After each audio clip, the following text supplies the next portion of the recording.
Demi seperti ini ya Mitra Muslim. Nah, pagi hari ini kita akan membahas agar masyarakat tetap waspada dan tidak meremehkan ya. Apalagi kemarin pasca Lebaran mungkin memang ada di antara Anda, kami juga mengapresiasi ya untuk Anda semuanya yang tidak melaksanakan mudik. Tetapi mungkin juga ada yang melalaikan. Udah gak mudik, kayaknya harus ketemu juga kan dengan tetangga dan lain sebagainya. Bahkan kemarin sempat ya terdengar kabar begitu di salah satu kabupaten ya yang ada di Jawa Barat juga ditemukan klaster tetangga Mitra Muslim ya, klaster setempat di mana karena setelah melakukan unjung-unjung sesama tetangga dan COVID-19 itu masih ada Mitra Muslim. Nah, seperti apa agar masyarakat lebih aware pagi hari ini akan kita simak bersama ya dalam program Ranah Publik.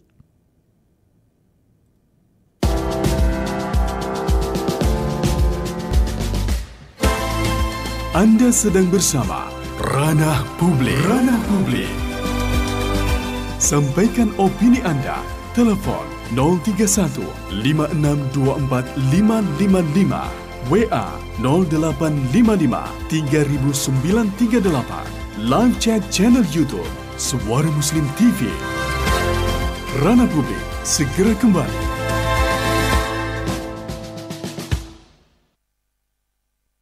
Baik Mitra Muslim, pagi hari ini insya Allah ya, bismillahirrahmanirrahim. Assalamualaikum warahmatullahi wabarakatuh. Dan hari ini sudah masuk di hari Jumat Mitra Muslim 28 Mei 2021.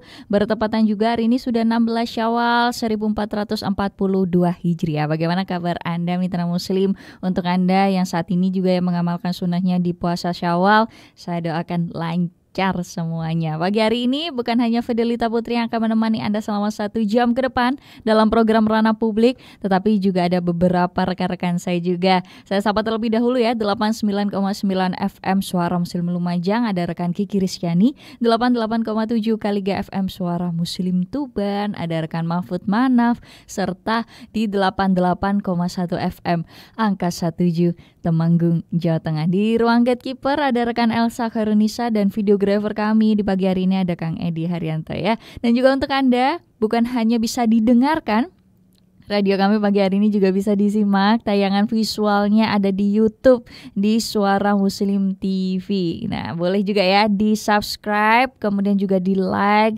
share, komen juga di sana. Kita akan membahas ya, belajar dari lonjakan kasus COVID-19 yang bukan hanya ada di India, mungkin yang kemarin sempat viral begitu ya Mitra Muslim, sempat kita dengarkan kekurangan oksigen dan lain sebagainya, tetapi juga ternyata juga terjadi lonjakan di Malaysia Mitra Muslim ya.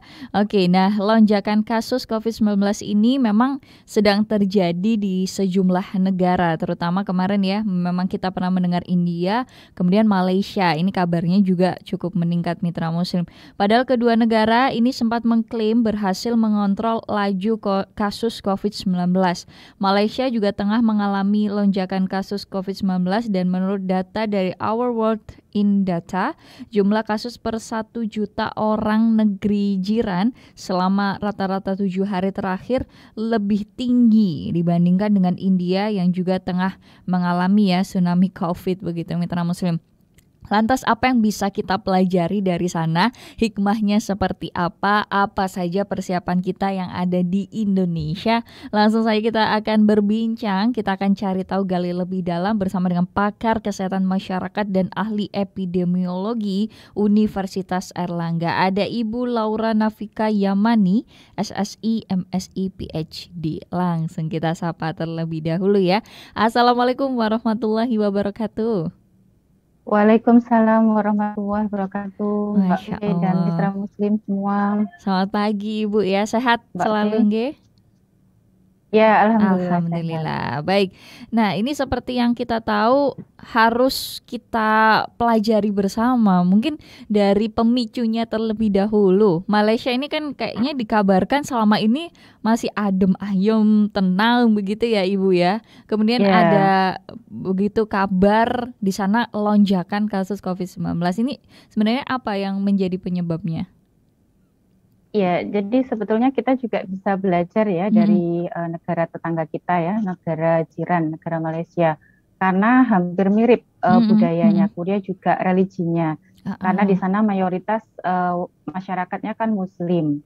Nah, kemudian ketika menjelang Lebaran itu tentu saja mereka juga merayakan ya Lebaran, sama halnya dengan di Indonesia Betul, seperti betul. itu. Nah, ketika Malaysia mengalami pelonjakan, nah tentunya ini juga akan menjadi alarm untuk masyarakat kita seperti itu. Karena kita tahu bahwa kita melihat ya, walaupun kebijakan yang sudah dikeluarkan oleh pemerintah saat itu ada larangan mudik, ya, ada larangan mudik. Tapi pada kenyataannya kan di lapangan masih banyak masyarakat yang tentunya ingin tetap melakukan mudik seperti itu. Jadi kalau menurut data ya yang diinformasikan itu ada sekitar 1,5 juta orang yang melakukan mudik pada tahun 2021. Nah, ini yang harus diwaspadai karena kan tidak tahu ya nantinya ketika setelah Lebaran itu ya ini sudah menjadi prediksi para epidemiolog ya karena terjadi peningkatan mobilisasi masyarakat. Nah, tentunya ini akan berdampak pada peningkatan penyebaran kasus COVID-19. Nah, ini akan kita lihat, kita monitor. Jangankan ini kan harusnya kita bisa melihat tren kenaikan itu setelah 2 minggu ya, setelah kejadian mobilisasi masyarakat. Tapi yang kita rasakan sekarang itu kan sudah banyak kasus yang di beberapa daerah gitu ya, munculnya klaster-klaster gitu kan. Tadi yang seperti disebutkan oleh Mbak B, itu juga ada klaster rumah tangga gitu kan. Nah, ini juga yang ya kemungkinan memang dari kegiatan ya mungkin saja ya silaturahmi ya, kemudian tapi ya kita harus menyadari ya bahwa apa yang kita lakukan ya ketika Lebaran itu sudah mematuhi protokol kesehatan atau belum gitu ya. Jadi ya sebetulnya bisa melakukan interaksi asalkan ya dengan catatan bahwa ya protokol kesehatan itu menjadi harga mati. Artinya ya, tetap kita lakukan karena kita melihat situasi yang ada di Indonesia ini kan belum reda untuk kasus COVID-19. Oke, baik. Ya, memang ini masih ada, tetapi ya yang namanya sudah berjalan 1 tahun ya Ibu ya, mungkin sudah ada beberapa orang yang merasa jenuh, lelah dengan kondisi pandemi seperti ini, jadinya jatuhnya meremehkan dan lain sebagainya. Ini kita belajar mungkin dari kasus yang ada ya. Oke, ini di Indonesia juga bisa jadi berpotensi kembali meningkat ya Ibu, atau mungkin sekarang ada data yang terbaru seperti apa sih perkembangan COVID-19 ini di Indonesia? Iya, jadi kalau kita ikutin perkembangan kasus ya yang sudah disampaikan di kanal-kanal yang memang akurat ya dari Kemenkes, kemudian dari pemerintah kabupaten itu memang menyampaikan ada peningkatan kasus. Jadi kalau kita lihat trennya pada minggu ketika Lebaran itu pada sekitar 11 sampai 18, kemudian kita bandingkan dengan 1 minggu setelahnya ya pada tanggal 15 sampai 24, nah itu ada kenaikan sebesar 45%. Nah itu kan baru seminggu ya. Nah ini yang kita takutkan nanti mungkin saja ya pada minggu kedua, ketiga ya bahkan keempat, kelima setelah Lebaran ini akan menjadi meningkat lebih tinggi lagi. Nah itu yang sebetulnya tidak kita kehendaki. Tapi ya pastinya saya rasa ya walaupun kita tidak tahu nanti kedepannya seperti apa, yang perlu dipersiapkan ya upaya-upaya antisipasi bagaimana nanti ketika betul-betul terjadi lonjakan kasus itu. Nah ini yang harus disiapkan dari pemerintah seperti itu, sehingga ketika nanti terjadi lonjakan kasus ya betul-betul segera ditangani, jangan sampai seperti di India. Ya di India itu kan lonjakan terjadi tapi penanganannya karena terbatas ya, apalagi di sana muncul varian baru ya. Jadi varian ini memang memiliki karakteristik ya? yang berubah dari virus awalnya ya, jadi lebih mudah menular. Nah ini yang ditakutkan ketika banyak orang yang kemudian bisa tertular. Kemudian juga ada karakteristik varian virus itu yang dia bisa meningkatkan keparahan penyakit.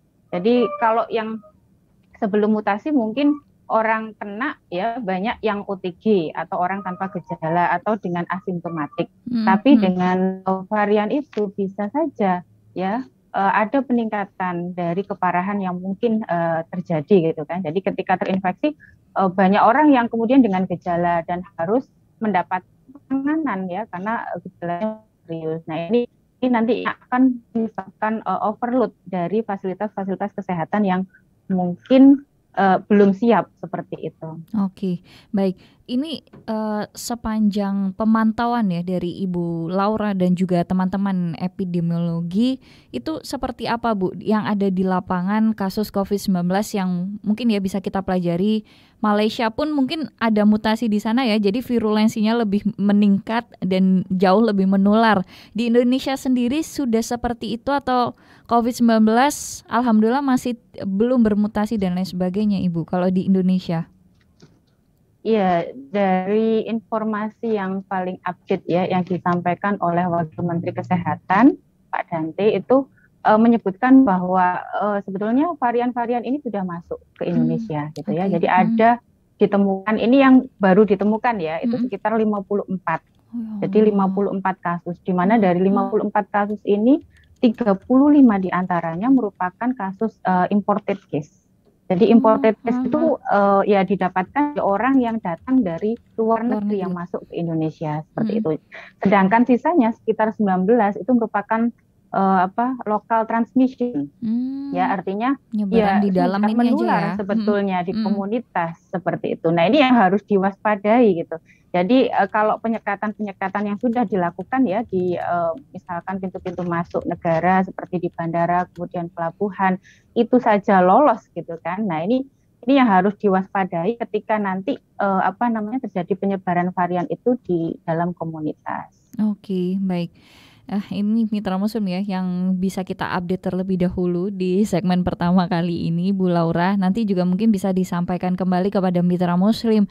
Kemudian langkah apa begitu ya idealnya yang bisa kita lakukan, mengingat mungkin ya ini Ibu Laura dan juga Mitra Muslim sudah mulai jenuhnya masyarakat sehingga testingnya pun kan angkanya katanya sekarang juga semakin menurun ini ya Ibu ya. Jadi sudah tidak ingin memeriksakan diri begitu yang sekarang masyarakat alami, mungkin kejenuhan dan lain sebagainya.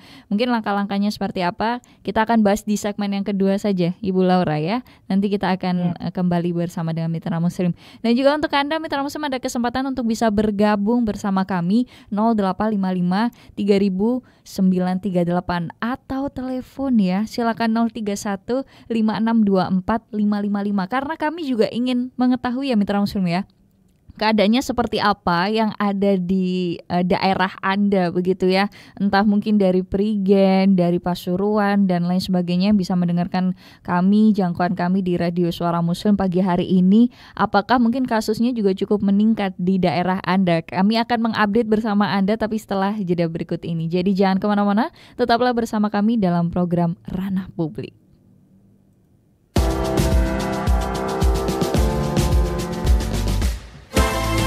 Anda sedang bersama Ranah Publik. Ranah Publik. Sampaikan opini Anda. Telepon 031 5624 555. WA 0855 3938. Live chat channel YouTube Suara Muslim TV. Ranah Publik segera kembali.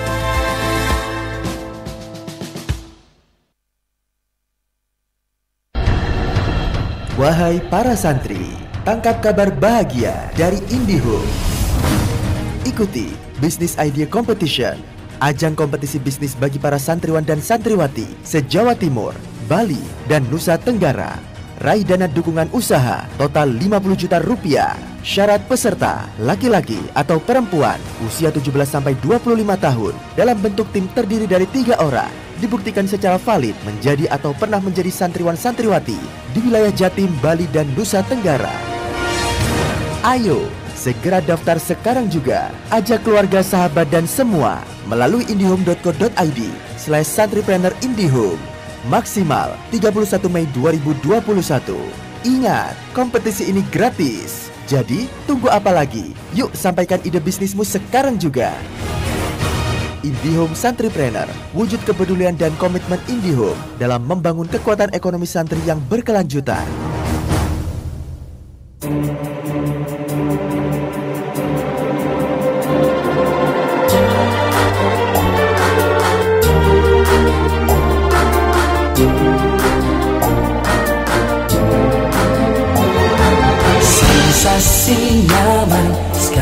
suasana, pasti pakai sarung harga. Inspirasi gaya dan berjiwa muda, pasti pakai sarung harga.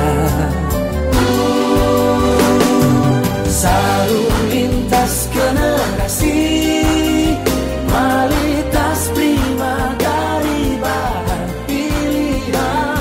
Sarung Ardan. Sarung Ardan, bahai buah kecubung. Assalamualaikum warahmatullahi wabarakatuh. Mitra Muslim, pandemi COVID-19 harus kita lawan dengan menjaga kesehatan diri, baik lahir maupun batin. Iman dan imun harus kita jaga dengan baik agar kita aman. Mediti yang kaya akan antioksidan itu bisa menjadi solusi untuk menjaga kesehatan kita dan juga imun kita. Mediti dikemas dalam kemasan saset tanpa ampas, sehingga mudah diminum, aman diminum bagi orang yang sakit maupun orang yang sehat. Saya, Profesor Dr. Joko Agus Purwanto Apoteker, mengajak semua mitra muslim untuk berikhtiar terbaik melawan COVID-19 bersama Mediti. Stay healthy with Mediti. Mediti juga membantu pengobatan kanker, diabetes, hipertensi, stroke, kolesterol, asam urat, gangguan kesuburan, HIV/AIDS, autoimun, alergi, TBC, dan lainnya. Aman bagi lambung dan ginjal. Pemesanan hubungi Radio Suara Muslim Jalan Dinoyo 57 Surabaya, website www.mediti.co.id atau kunjungi rumah Mediti, Wisma Penjaringan Sari, Jalan Pandugo Baru, R41 Rungkut, Surabaya. Stay healthy with Mediti.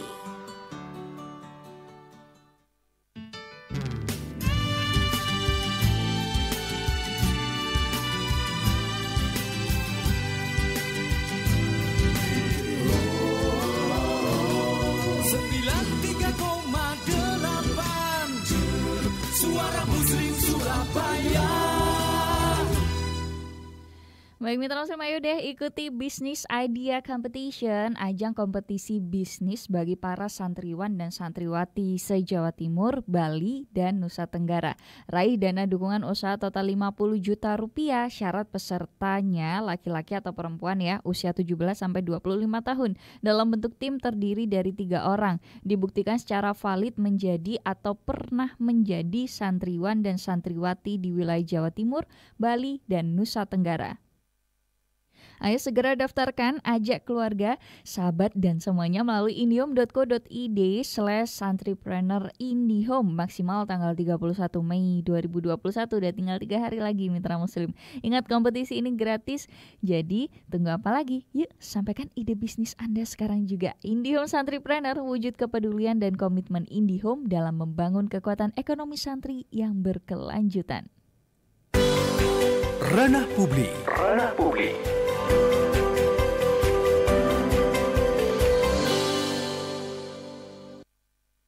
Iya, mitra muslim, sebenarnya kalau kita melihat kembali ya di bulan Ramadan kemarin, bahkan sebelum itu sempat kita mendapatkan angin segar bahwa ada penambahan kasus COVID-19 ini yang cukup menurun begitu mitra muslim. Dan karena penurunan ini terjadi juga jumlah tes COVID-19 yang memang sempat kondusif.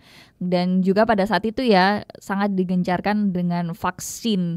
Oke, nah tapi bagaimana dengan sekarang mitra muslim dikala orang-orang mungkin merasa ya, oh alhamdulillah Mbak Fe dan lain sebagainya gitu, saya sudah dapat vaksin kok, saya ini udah strong gitu ya, sudah insya Allah nggak ada COVID-19 yang bisa menyerang kami begitu.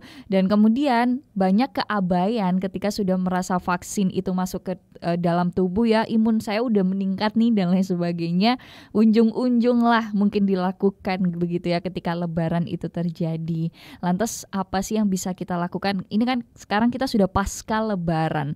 Apa yang bisa kita ikhtiarkan bersama Mitra Muslim? Pagi hari ini ada Ibu Laura Nafika Yamani, SSI, MSI, PhD, seorang pakar kesehatan masyarakat dan ahli epidemiologi dari Universitas Airlangga. Tetap waspada ya Mitra Muslim ya. Oke, baik Ibu Laura, kita lanjutkan kembali di pagi hari ini. Sebenarnya sekarang angka testing menurun. Mungkin salah satunya sudah merasa sudah vaksin gitu ya. Jadi udah nggak perlu tes deh, saya aman insya Allah gitu.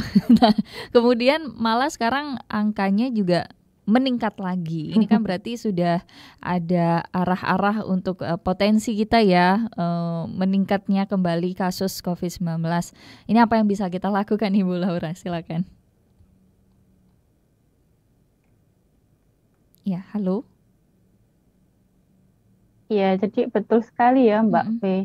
Jadi apalagi kalau kita lihat informasi kasus ya, informasi kasus positif ketika libur Lebaran gitu ya, itu kan angkanya di sekitar 2.000. Nah ini tentunya bukan karena ada penurunan kasus ya, tapi memang sampel yang diperiksa itu menurun. Nah itu. Seperti itu. Jadi yang pertama ya terkait dengan SDM ya. Jadi SDM ini kan juga butuh liburan ya. Tidak mungkin pada waktu libur kemudian mereka tetap melakukan aktivitas pemeriksaan. Jadi adalah hari libur untuk mereka. Kemudian yang kedua juga masyarakat kan tidak akan kemudian melakukan pemeriksaan sampel ya. Jadi ya itu. Jadi sekitar 2 hari memang betul mengalami penurunan. Jadi angkanya di 2.000 gitu ya. Tapi ini tidak terkait dengan penurunan kasus. Oke. Halo? Iya, kami bisa mendengarkan Ibu. Silakan dilanjutkan. Ya, oke. Ya, jadi itu. Kemudian kalau kita melihat ya, memang masyarakat kita itu sudah sangat bosan gitu ya dengan kondisi yang sekarang. Jadi pandemi COVID ini sudah berlangsung lebih dari 1 tahun gitu kan. Bahkan ini mau ke yang kedua tahun, tapi jangan sampai kita akan merayakan kembali ya ulang tahun yang kedua untuk pandemi COVID-19. Jadi kita berharap dengan betul-betul bahwa tahun ini menjadi tahun yang terakhir ya, artinya Indonesia juga mampu untuk mengendalikan kasus ya, karena kita masih berjuang sebetulnya Mbak V untuk melandaikan kasus. Karena kalau kita melihat ya Mbak V di negara-negara lain itu mereka sudah sudah mencapai puncak yang pertama, artinya kasus naik kemudian turun, melandai gitu kan, mendekati 0 gitu kan. Nah ini dikatakan sebagai puncak pertama. Kemudian ya walaupun demikian pandemi COVID ini ternyata juga bisa meningkatkan kasus kembali ya, walaupun negara sudah mampu mengendalikan kasus. Nah kalau kita ya, jadi Indonesia ini kan puncak yang pertama aja belum terjadi gitu ya. Jadi terakhir itu di angka 5.000 ya, 5.000, 4.000 gitu ya, secara stabil, secara konstan. Tapi kita masih belum bisa mencapai kasus kurang dari 1.000 ya. Artinya apa? Artinya ya puncak yang pertama sebetulnya kita masih belum terlewati gitu ya. Jadi kita tetap harus berjuang, dan bagaimana upaya untuk bisa mengendalikan kasus COVID ya tentunya yang bisa dilakukan ya, yang pertama ya terkait dengan protokol kesehatan ya. Jadi masyarakat tetap harus patuh disiplin terhadap protokol kesehatan ya, 3M, 5M atau bahkan katanya 10M. Pakai masker seperti itu ya. Jadi ini yang untuk mengingatkan kepada masyarakat itu agar aware ya, agar sadar bahwa ini kondisinya masih pandemi, jangan sampai abai terhadap protokol kesehatan. Kemudian yang bisa dilakukan oleh pemerintah saat ini ya, apalagi ini kan mewaspadai atau sebagai upaya antisipasi ya terhadap lonjakan kasus yang mungkin saja terjadi pada 2 atau bahkan 5 minggu ke depan ya. Pemerintah harus terus mengencarkan ya, memasifkan upaya-upaya 3T ya, terutama testing kemudian tracing. Tapi kalau kita lihat sekarang memang sudah dilakukan ya, tetapi ya ini harus terus dimaksimalkan seperti itu. Seperti yang disampaikan tadi oleh Mbak V, jangan sampai kemudian kasusnya seolah-olah menurun, tetapi ternyata pemeriksaan yang dilakukan juga menurun seperti iya. itu ya. Jadi harus dimonitor betul-betul gitu. Kita kan bisa melihat ya bagaimana kemudian pergerakan ya dari kasus, kemudian dibandingkan dengan kapasitas pemeriksaan yang dilakukan harian itu seberapa banyak. Nah ini yang kita bisa monitor. Dan kemudian terkait dengan ini kan sudah masuk ke arus balik ya Mbak V ya. Betul. Jadi banyak orang yang kemudian kemarin lolos untuk melakukan mudik. Nah ini kan mau nggak mau harus kembali lagi itu kan. Nah ini harus mudik. Nah ini yang harus terus diupayakan oleh pemerintah bagaimana melakukan. Ya kalau saya lihat sendiri ya kebijakan yang dikeluarkan, kemudian juga yang terjadi di lapangan gitu ya. Walaupun menganggap bahwa ya belum maksimal, tapi paling tidak kan sudah ada upaya untuk itu ya. Jadi yang pertama melakukan pengetatan ya di titik-titik perbatasan kota kabupaten ya, perbatasan wilayah. Kemudian juga melakukan pemeriksaan secara random. Jadi sebetulnya kan dokumen ya, terkait pemeriksaan atau tes itu kan harusnya dibawa juga ya oleh orang yang melakukan kegiatan mudik kembali ya ke asalnya. Tapi ya pada kenyataannya kan banyak yang kemudian merasa random aja gitu kan. Bismillah aja, mungkin saja mereka lolos kan. Nah ini yang harus diwaspadai oleh pemerintah. Jadi dengan memberikan tadi fasilitas pemeriksaan secara random dan gratis ya untuk menjaring kemungkinan dan juga akan bisa memberikan gambaran Mbak V. Jadi ketika ditemukan kasus ya perbatasan wilayah itu kan bisa diprediksi ya nanti ke depannya itu seperti apa. Jadi secara random aja bisa menemukan banyak kasus gitu. Misalkan seperti itu ya atau masih ditemukan kasus. Nah, nanti apalagi di komunitas. Makanya yang terpenting kedua ya selain tadi melakukan pengetatan, yang kedua adalah harusnya ada partisipasi aktif ya dari pemerintah level bawah, terutama dalam hal ini adalah RT RW. Jadi ada keterlibatan. Jadi karena di level yang paling rendah ini kan mereka lebih tahu bagaimana aktivitas warga ya, aktivitas dari warganya, betul Mbak V. Jadi ini yang harus diwaspadai ketika ada warga yang pulang dari mudik, ya paling tidak memberikan pemahaman ya, memberikan informasi bahwa harus melakukan isolasi mandiri seperti itu. Kemudian juga kalau ada fasilitas terkait pemeriksaan gratis ya mungkin bisa diberikan ya. Jadi kalau sudah diperiksa kemudian hasilnya negatif, ini kan lebih confident ya. Ketika warganya itu bisa melakukan aktivitas ya. Kemudian yang ketiga yang tidak kalah penting yaitu terkait vaksinasi ya. Jadi vaksinasi ini kan masih terus dilakukan. Tadi Mbak P juga menyinggung ya masalah vaksinasi. Karena kita tahu bahwa vaksinasi ini kan pengennya memang untuk mencapai herd immunity ya, kekebalan komunitas seperti itu. Tapi kekebalan komunitas ini tidak bisa tercapai secara sederhana gitu ya, karena memang ada cakupan imunisasi yang sebagai target. Jadi kalau untuk COVID-19 ini memang menurut data riset itu harus ada 70% populasi di suatu negara yang harus mendapatkan vaksin gitu ya. Jadi kalau kita hitung-hitung gitu, populasi kita ini sekitar 270 juta Mbak P. Jadi ada 180 juta orang yang harusnya mendapatkan vaksin ya. Tapi kita lihat sekarang, kita monitor bahwa sampai saat ini ya, sejak pertama kali vaksin itu didistribusikan kepada masyarakat, baru mencapai 15 juta. Ya. Jadi 15 juta ini kalau dihitung ya mungkin sekitar 8%. Artinya kan masih jauh dari target. Sedangkan di beberapa negara lain, terutama kalau kita dengar ya informasi dari televisi, misalkan di Amerika, kemudian di beberapa negara bagian Australia, itu mereka sudah bisa dikatakan mencapai target ya. Di Amerika sudah lebih dari 50% masyarakatnya yang sudah mendapat vaksin. Kemudian juga di beberapa negara bagian Australia bahkan sampai mendekati 100% ya.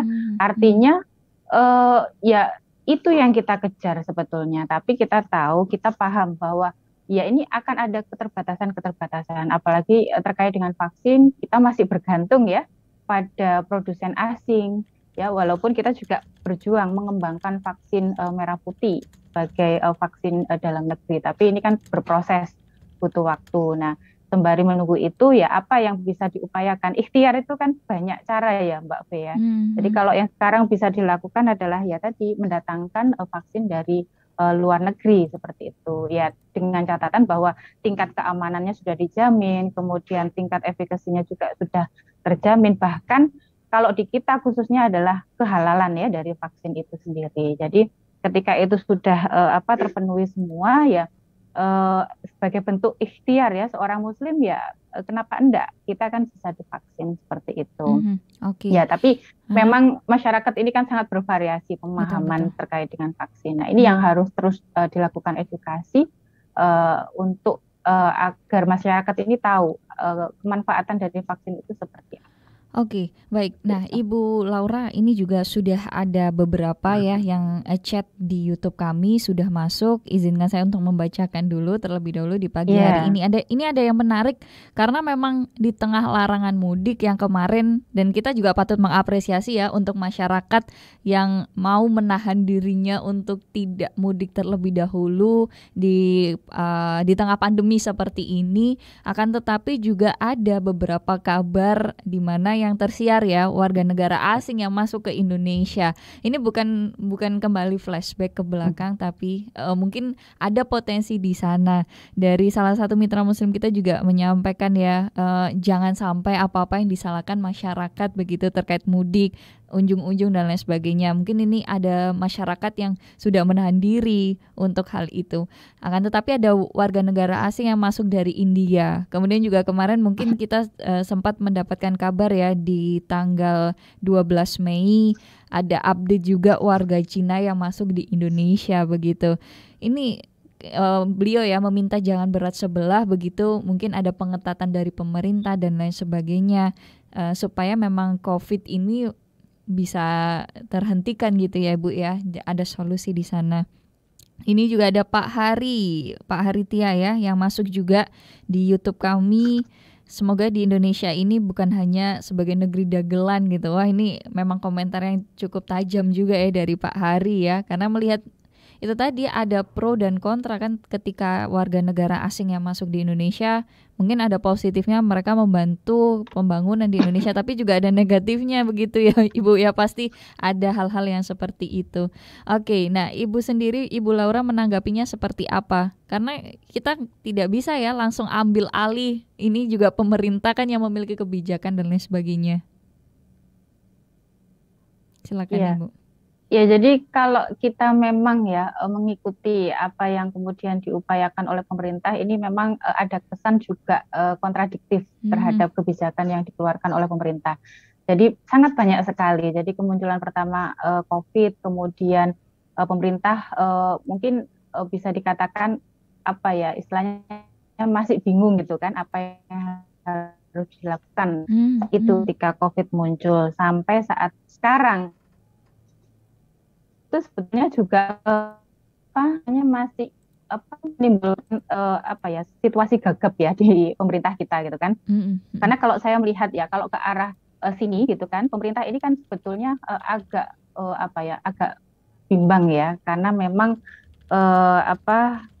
pandemi COVID ini tidak hanya berdampak pada kesehatan masyarakat, tetapi tentunya juga ada dampak-dampak lain. Tapi saya rasa dampak dari pandemi COVID ini yang kemudian menyerang banyak sektor ya, terutama juga di sektor ekonomi, tidak hanya terjadi di Indonesia gitu kan. Ini di banyak negara pun juga mengalami hal yang sama seperti itu ya. Nah dengan kondisi ini yang membuat mungkin ya, jadi pemerintah ini menjadi bingung. Jadi ini dalam satu sisi ingin menyelamatkan kesehatan masyarakat, tapi di sisi lain gitu kan ada hal sektor lain yang kemudian juga terpuruk ya akibat dari pandemi COVID-19. Nah, kalau terkait dengan kebijakan pemerintah yang bisa dikatakan ya kurang kurang tegas gitu ya, atau bisa dikatakan kontradiktif atau paradoks gitu ya. Itu tentunya juga saya rasa melihat situasi yang terjadi di masyarakat kita juga gitu. Oke.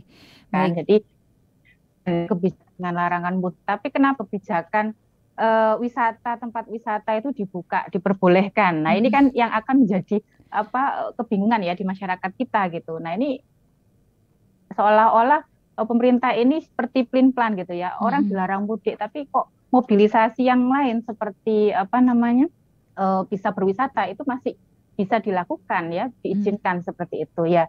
Ya tentunya kita juga sebagai bagian dari masyarakat harus lebih wise ya, lebih bijak terkait dengan kondisi seperti sekarang ini gitu ya. Jadi ada hal-hal yang kemudian bisa dilakukan ketika pandemi. Nah ini akhirnya kembali ke kita, Mbak. Jadi kebijakan yang dikeluarkan oleh pemerintah itu kan sebetulnya frame ya.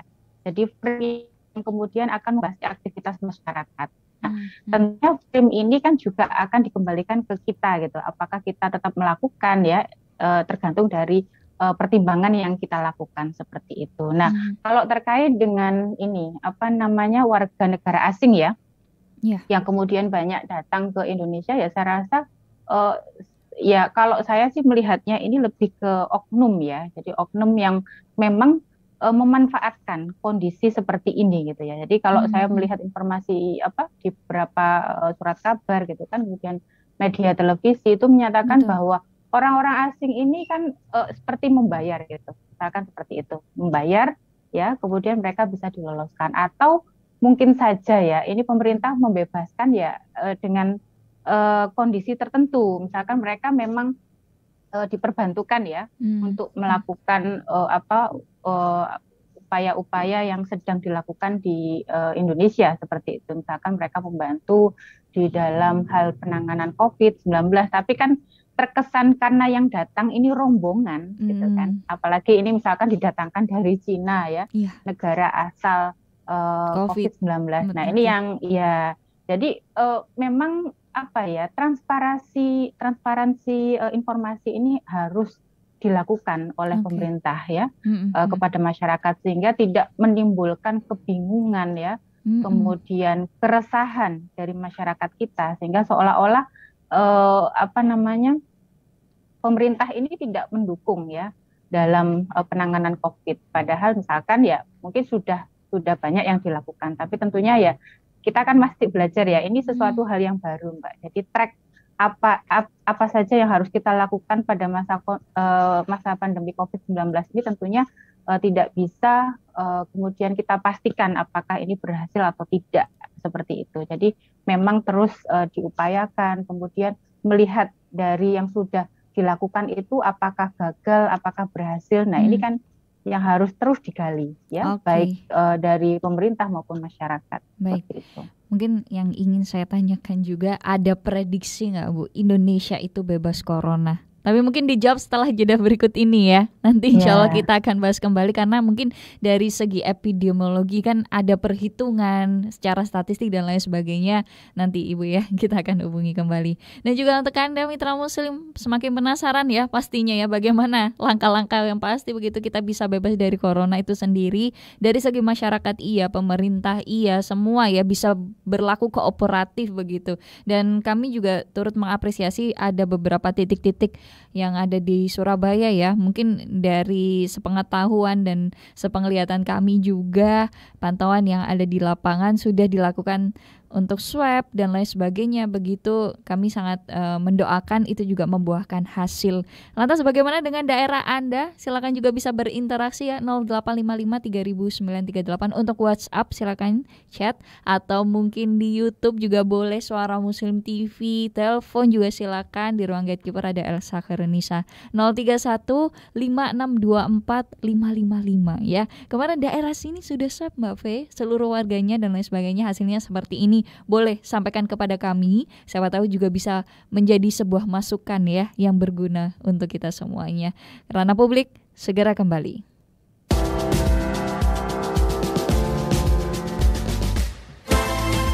Anda sedang bersama Ranah Publik. Ranah Publik. Sampaikan opini Anda.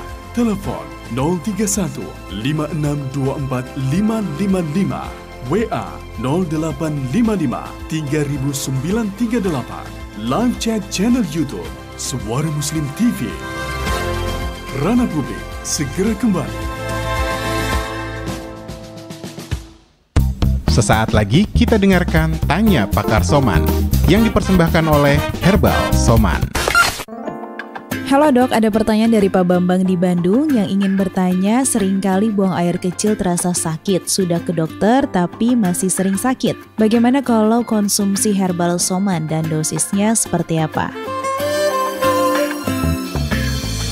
Buang air kecil terasa nyeri. Penyebab yang terbanyak adalah infeksi pada saluran kencing sehingga menyebabkan buang air kecilnya sakit. Biasanya dokter akan memberikan antibiotik bila penyebabnya adalah bakteri. Tapi kalau penyebabnya virus, kita hanya memberikan obat simptomatik, kombinasikan dengan herbal soman 10 tetes pagi di 100 cc air, siang dan malam. Jadi 3 kali 10 tetes herbal soman di 100 cc air ditambah dengan kombinasi obat dokter sesuai gejala yang ditemukan. Mitra Muslim, saya Raga Satria, saya Dani Rahmati, saya Mahfud Manaf, saya Feti Aisyah, saya Fidelita Putri, dan saya Siti Aisyah mengajak Anda bergabung dalam program Jelajah Al-Quran. Di sini kami mengajak Anda berbagi ayat inspirasi dan hikmahnya bersama qori favorit Anda. Al-Baqarah yang 1-4. 4 ayat pertama. Ini merupakan kalau misalkan mau menempati rumah atau apa gitu, itu katanya suruh baca ayat-ayat ini supaya terhindar dari gangguan setan. Jelajah Al-Quran. Juga berbagi salam untuk mempererat silaturahim. Salamnya Bu Muna, Bu Ida di Madura, terus Mbak Yuli yang di Pandaan. Sehat-sehat selalu. Jelajah Al-Quran. Senin sampai Sabtu jam 10:30 sampai 11 siang. Dan Ahad mulai jam 9 pagi sampai 11 siang. Nikmati juga visual Jelajah Al-Quran di YouTube Suara Muslim TV. Jangan lupa subscribe, like, komen, dan bagikan ke semua. Program ini dipersembahkan oleh Gerakan Pecinta Al-Quran, One Week One Juz Awards, Semangat Awajar 5T, Tilawah, Terjemah, Tadabur, Terfahamkan, dan teramalkan. Mari menjadi para penjelajah Al-Quran bersama Suara Muslim Radio Network.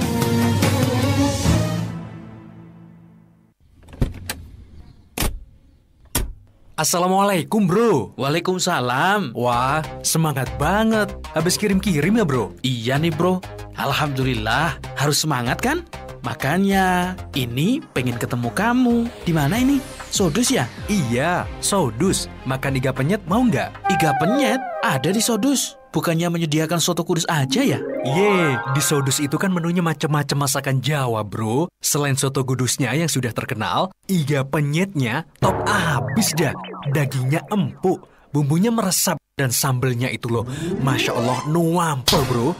Ada menu lain juga loh, penyetan, mie Jogja, ayam kremes, and many more. Wah, kudu dicoba kalau gitu.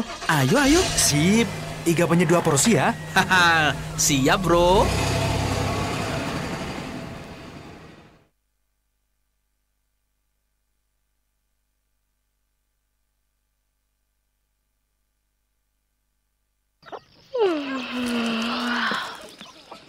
Kakak, nguapnya gak boleh begitu. Kata Ustazah, mulutnya harus ditutup. Ah, adek, bawel. Itu bener kok. Iya kak, bener kata adik. Ingat sabda Rasul, bersin itu dari Allah dan menguap itu dari setan. Kalau kita nguap, tutup mulut dengan tangan dan jangan sampai bersuara. Karena akan membuat setan tertawa dan masuk ke dalam diri kita. Kalau kakak dan adik sholat, sebisa mungkin harus menahan kuap ya, dengan cara mengatupkan gigi. Ayo, kakak sekarang istighfar. Astagfirullahaladzim. Terima kasih ya, Dek. Udah ngingetin kakak. Sama-sama, kakak sayang.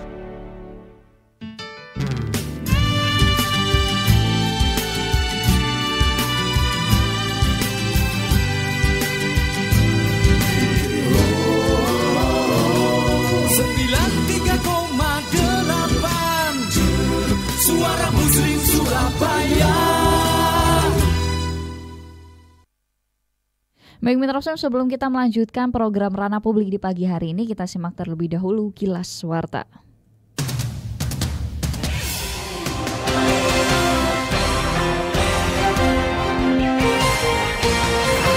Saatnya menyimak Kilas Warta. Kilas Warta. Suara Muslim Radio Network.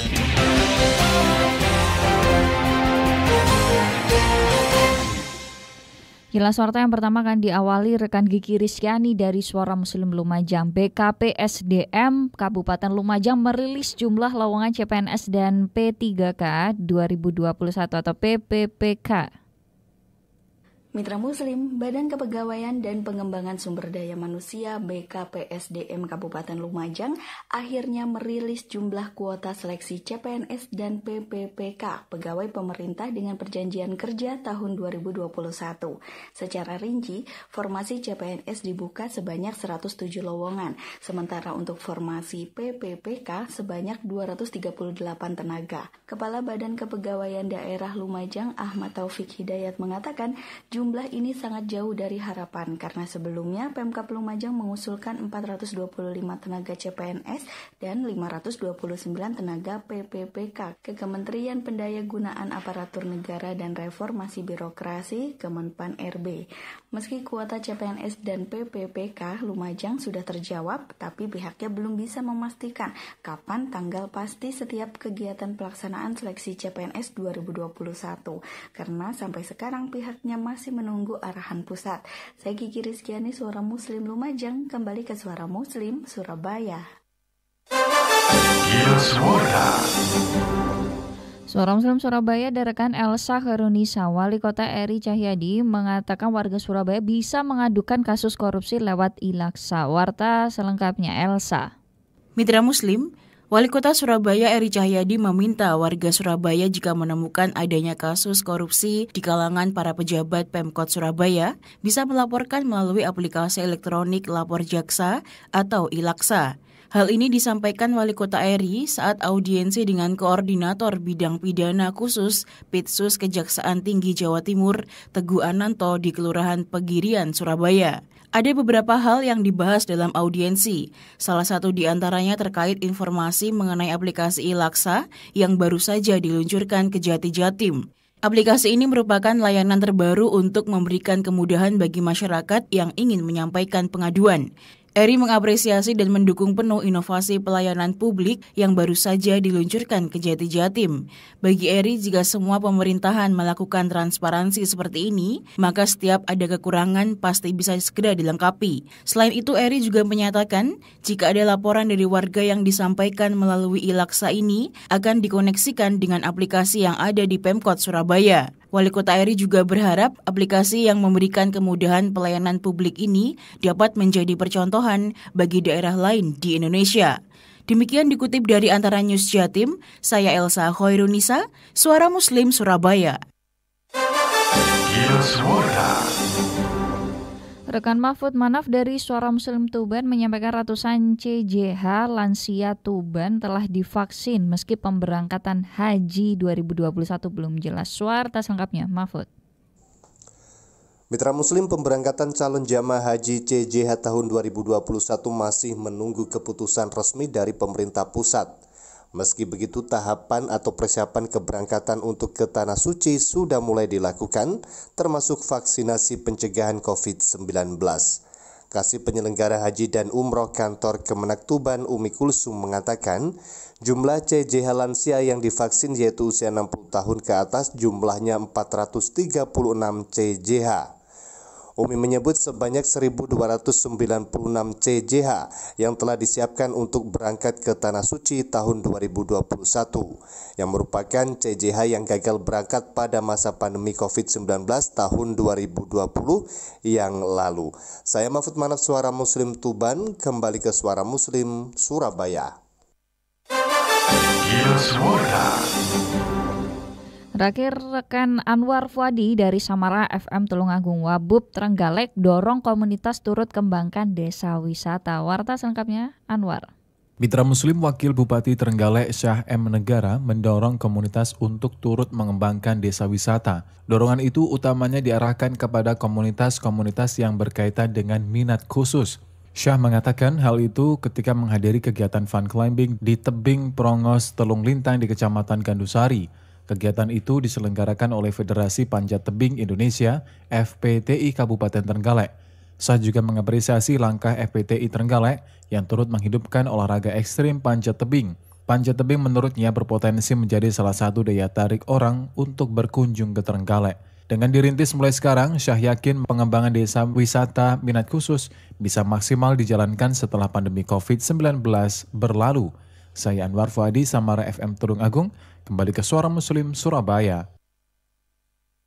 Terima kasih untuk rekan Anwar Fuadi dari Samara FM Tulungagung, Mahfud Manaf dari Suara Muslim Tuban, Elsa Karenisa dari Suara Muslim Surabaya, dan Kiki Rizkyani dari Suara Muslim Lumajang. Selamat bertugas kembali dan terus simak Mitra Muslim program Kilas Warta selanjutnya pukul 10:45 hanya di Suara Muslim Radio Network. Baru saja Anda mendengarkan Kilas Warta. Suara Muslim Radio Network.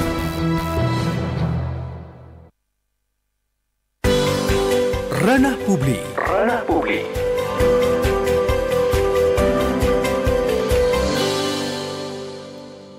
Ya, Mitra Muslim, ada hal yang menarik ya yang disampaikan beberapa Mitra Muslim kita yang ada di YouTube. Pagi hari ini kita membahas COVID-19, semoga juga semuanya segera berakhir begitu ya Mitra Muslim. Ini juga linier ya dengan apa yang disampaikan dari Arya Bima, pastinya sudah paham juga ya siapakah beliau. Dan ini menurut beliau diperbolehkannya masuk warga negara asing ya, itu kata beliau ini tidak bisa dipersandingkan dengan larangan mudik. Semua tahu katanya kalau naik kereta api, bus, pesawat itu harus waspada betul karena itu penyebarannya ada di sana. Oleh karena itu beliau berpendapat tidak bisa apple to apple begitu dibandingkan ya.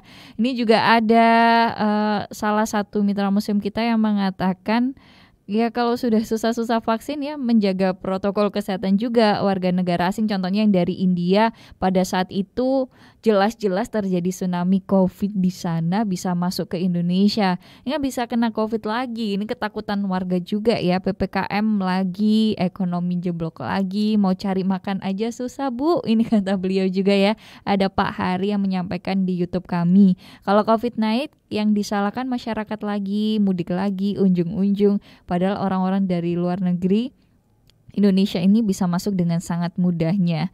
Oke, ini mungkin nanti kita akan membahasnya bersama dengan Ibu Laura Nafika Yamani, SSI, MSI, PhD, seorang pakar kesehatan masyarakat dan ahli epidemiologi dari Universitas Airlangga.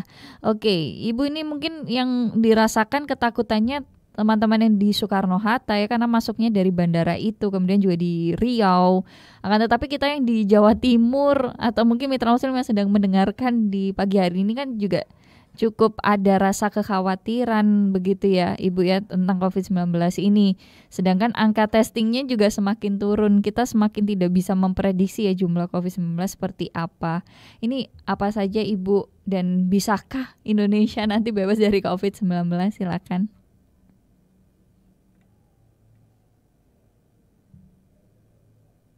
Ya, Ibu Laura bisa mendengarkan suara kita ya? Ya.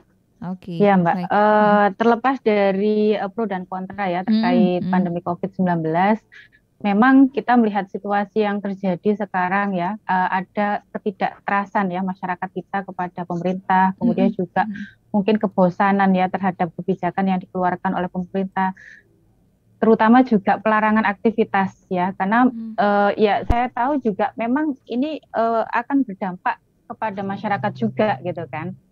Artinya kebijakan yang kemudian membatasi ya aktivitas dari masyarakat ini juga akan berdampak kepada masyarakat, terutama pada sektor ekonomi ya. Jadi memang kita melihat bahwa pandemi COVID-19 ini kan sudah terjadi ya. Artinya ini kita anggap sebagai suatu bentuk ujian. Jadi bentuk takdir yang memang sudah ditetapkan oleh Allah gitu kan. Jadi sebagai umat manusia ya tentunya yang bisa kita lakukan adalah berikhtiar ya Mbak ya, berikhtiar. Bagaimana kemudian ikhtiar ini yang kita lakukan semaksimal mungkin ya, agar kita segera keluar dari pandemi COVID-19 seperti yang tadi mungkin diharapkan ya oleh mitra muslim yang mendengarkan gitu kan, mereka ingin segera selesai pandemi COVID-19. Tapi ya kalau tidak dengan ikhtiar yang maksimal ya tentunya itu akan menjadi sulit. Ya, jadi yang bisa kita lakukan ya kita melihat bahwa memang secara ilmiah itu sudah terbukti bahwa dengan prokes bisa mencegah ya terjadinya penyebaran kasus COVID-19, kemudian juga dengan program vaksinasi ini tentunya juga akan bisa memberikan kekebalan. Tapi kan harus dipastikan cakupan imunisasi atau vaksinasi ini kan sesuai dengan target ya. Jadi kalau itu semua bentuk ikhtiar sudah dilakukan, maka ya kita akan bisa segera keluar dari pandemi COVID-19. Oke. Baik, dan untuk perhitungan dari epidemiologi begitu ya Ibu ya, karena kan ada ilmu yang bisa menghitung ya di sana, prediksi itu adakah Indonesia nanti ke depannya bebas corona, Ibu? Iya, kalau di Indonesia sendiri ini akan menjadi sulit ya prediksinya gitu kan. Tapi yang bisa kita monitor ya bagaimana kasus-kasus yang muncul ya di Indonesia, terutama juga tadi sudah disinggung bahwa kasus yang muncul ini kan yang teridentifikasi ya, artinya yang terdeteksi atau diperiksa gitu kan. Nah, kita tidak tahu apakah banyak masyarakat yang mungkin mereka terinfeksi tapi tidak teridentifikasi karena keterbatasan dari pemeriksaan ya. Tapi kita berharap dengan keterbatasan yang dimiliki oleh negara kita, ya tentunya ini bisa diupayakan secara maksimal ya. Jadi kalau kapasitas pemeriksaan yang kita punya itu mampunya ya sehari 50.000, ya sudah itu yang kita jalankan ya. Jangan sampai itu menjadi berkurang gitu ya. Tapi dari situ kita bisa lakukan evaluasi ya, apakah dari positivity rate ya, positivity rate ketika diperiksa populasinya itu dengan kasus positif itu berapa banyak gitu ya. Apalagi rekomendasi secara ilmiah ini kan yang harusnya kita kejar ya, kita penuhi seperti indikator positivity rate itu bisa dikatakan baik ketika kurang dari 5% ya. Nah ini yang harus kita kejar ketika positivity rate lebih dari 10%, nah ini menjadi alarm sebetulnya ya, bahwa memang betul kapasitas pemeriksaan yang ada di kita ini kurang. Tapi kalau indikator positivity rate-nya ini rendah, nah itu kita bisa istilahnya lega dan puas bahwa kapasitas pemeriksaan yang kita miliki itu sudah cukup baik seperti itu. Jadi ya harus terus kita pantau ya tentunya. Kemudian juga kapan kemudian masyarakat kita bisa bebas dari COVID, kemudian bisa beraktivitas tanpa dibatasi ya, kemudian juga bisa beraktivitas tanpa protokol kesehatan dengan bisa melepas masker. Ini kan sudah lelah ya, pakai masker itu kan sesuatu hal yang mungkin juga tidak nyaman ya untuk masyarakat kita. Karena bukan merupakan budaya kita. Mungkin bagi sebagian orang Asia Timur itu sesuatu hal yang mudah dilakukan, tapi kalau untuk kita kan sulit ya Mbak ya di awal-awal. Kemudian juga terkesing ya, jaga jarak itu kan ini sesuatu yang di luar dari budaya kita seperti itu. Nah ini harus memodifikasi ketika kondisi pandemi COVID-19. Nah kalau ditanya kapan sih bisa terbebas dari semua itu gitu kan, ya tentunya kita akan melihat ya ketika memang di negara kita ini kasusnya betul-betul melandai ya. Jadi melandai ini ya bisa dikatakan mendekati 0 gitu kan. Nah ini artinya apa? Artinya penyebaran sudah tidak terjadi di Indonesia. Tapi dengan catatan ya, jumlah pemeriksaan jangan sampai dikurangi ya. Artinya pemeriksaan tetap dilakukan secara masif, tetapi hasil yang positif itu berkurang atau memang tidak ada seperti itu. Kemudian yang kedua ya tentunya terkait dengan vaksin ya. Vaksin. Jadi ketika cakupannya tinggi seperti yang kita lihat di Amerika gitu kan, mereka mendeklar ya boleh masyarakatnya itu tidak memakai masker ya. Tapi kan kita melihat situasi di sana cakupan vaksinnya cukup tinggi, lebih dari 50%. Nah itu boleh dilakukan. Misalkan saja Mbak V ya, sudah mendapatkan vaksin, kemudian di lingkup Suara Muslim juga sudah mendapatkan vaksin. Nah kalau mau beraktivitas di lingkupan Suara Muslim itu dengan tidak memakai masker atau tidak menjalankan protokol kesehatan, tentunya aman, bisa dikatakan aman seperti itu. Tapi ketika beraktivitas berinteraksi di masyarakat, di komunitas yang kita tidak tahu ya, jadi kondisinya seperti apa, status kekebalannya seperti apa, nah ini yang harus diwaspadai ya, apalagi masih banyak masyarakat kita itu yang belum mendapatkan vaksin. Nah ini yang dikhawatirkan. Ya, jadi orang yang divaksin mungkin masih punya potensi untuk terinfeksi, tapi kan tingkat keparahan penyakitnya jauh lebih rendah ketika kita bandingkan dengan orang yang tidak mendapatkan vaksin seperti itu. Nah, tapi ini kan masih ada potensi bisa menularkan ke orang lain ya, karena orang yang divaksin itu masih bisa terinfeksi, walaupun bisa menurunkan tadi keparahan dari penyakit ya yang ditimbulkan ketika terinfeksi, tapi berpotensi untuk bisa menularkan ke orang lain. Nah, kalau kita menularkan ke orang lain yang belum divaksin, nah ini kan sangat berbahaya seperti itu. Dan sebaliknya ya, jadi orang yang yang belum vaksin kemudian terinfeksi juga bisa menularkan kita, dan kita menjadi reservoir ya sumber infeksi. Nah, ini yang dikhawatirkan.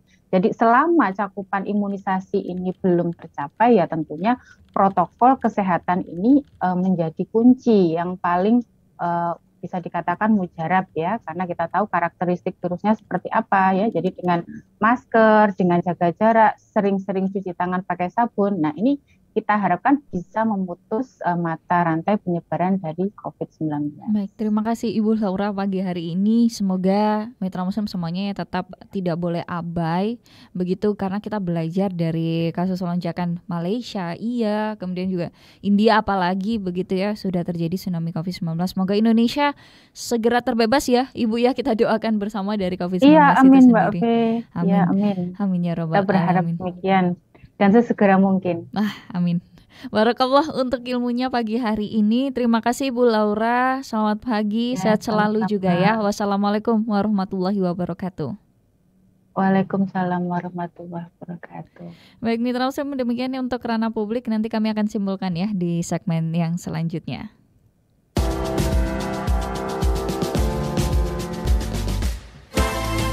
Anda sedang bersama Ranah Publik. Ranah Publik.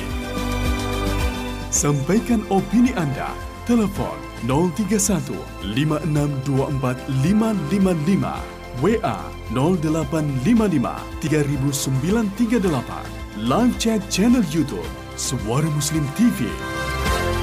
Ranah Publik segera kembali.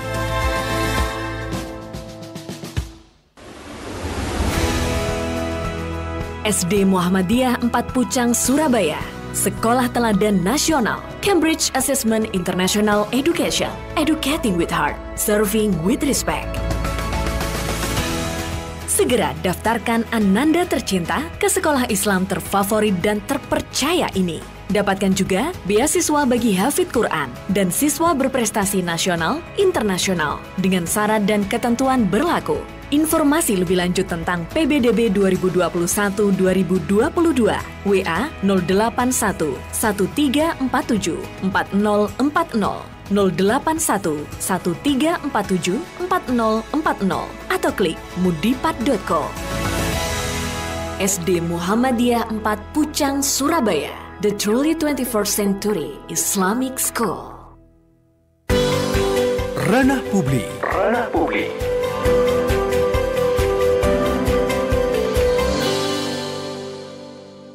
Ya, Mitra Muslim, menurut data terakhir ya di World in Data, Malaysia itu melaporkan ada 205,1 kasus per baru ya per 1 juta orang. Di India 150,4. Ini yang pada saat itu ya, saat tsunami COVID-19. Nah, kasus ini selama 7 hari terakhir begitu Mitra Muslim. Jadi memang lonjakannya jauh lebih drastis ini ketika terjadi di Malaysia. Jangan sampai di Indonesia seperti itu. Dan memang seperti yang kita tahu ada bias ya di sini Mitra Muslim, karena memang jumlah kasus positif COVID-19-nya tidak bisa terdeteksi akibat testingnya ya yang memang rendah begitu Mitra Muslim. Yang memang seperti ini, semoga pemerintah ada yang mendengarkan siaran kita di pagi hari ini. Pemeriksaan yang masif harus tetap selalu dikondisikan, dan kemudian juga pemberian vaksin kalau bisa memang merata, karena seperti yang tadi sudah disampaikan oleh Ibu Laura, sampai detik ini pun masih ada 8% saja warga kita Indonesia Raya begitu ya yang sudah diberikan vaksin. Jadi masih ada, kalau menurut standar WHO 80%, so 72% yang menjadi PR kita bersama. Kemudian jangan sampai kita menjadi sumber infeksi kembali dari masyarakat satu dan juga yang ke lainnya. Selalu jaga protokol kesehatannya mitra muslim ya. Mungkin kita sudah jenuh, kita sudah lelah, tapi kita tetap masih punya kesempatan untuk berikhtiar bersama. Terima kasih mitra muslim untuk kebersamaannya di pagi hari ini dalam program Ranah Publik. Saya Fidelita Putri pamit undur diri. Terima kasih juga untuk rekan-rekan siar yang bertugas 89,9 FM Suara Muslim Lumajang, 88,7 Kaliga FM Suara Muslim Tuban, serta 88,1 FM Angkasa 7 Temanggung, Jawa Tengah.